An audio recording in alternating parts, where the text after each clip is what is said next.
Ìlara mọ̀ kí o máa ṣe bẹ́ẹ̀ bí àrìmọ́ ṣíṣe.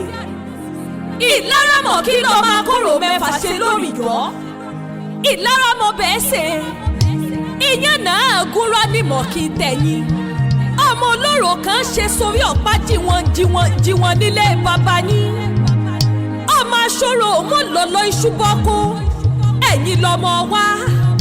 Ọmọ ẹkùn kẹrin tọrọ wá ní Ìlara mọ̀ kí nílé bàbá tó bí ọlọ́mọ ni.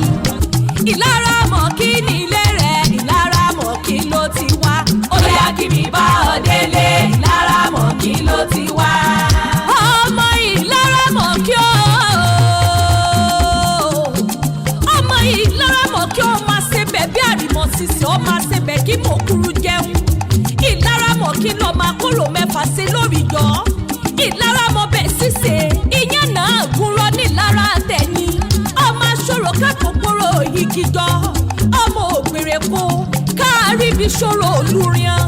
Ọmọ olóró kan ṣe sórí ọ̀pá jíwọn nílé bàbá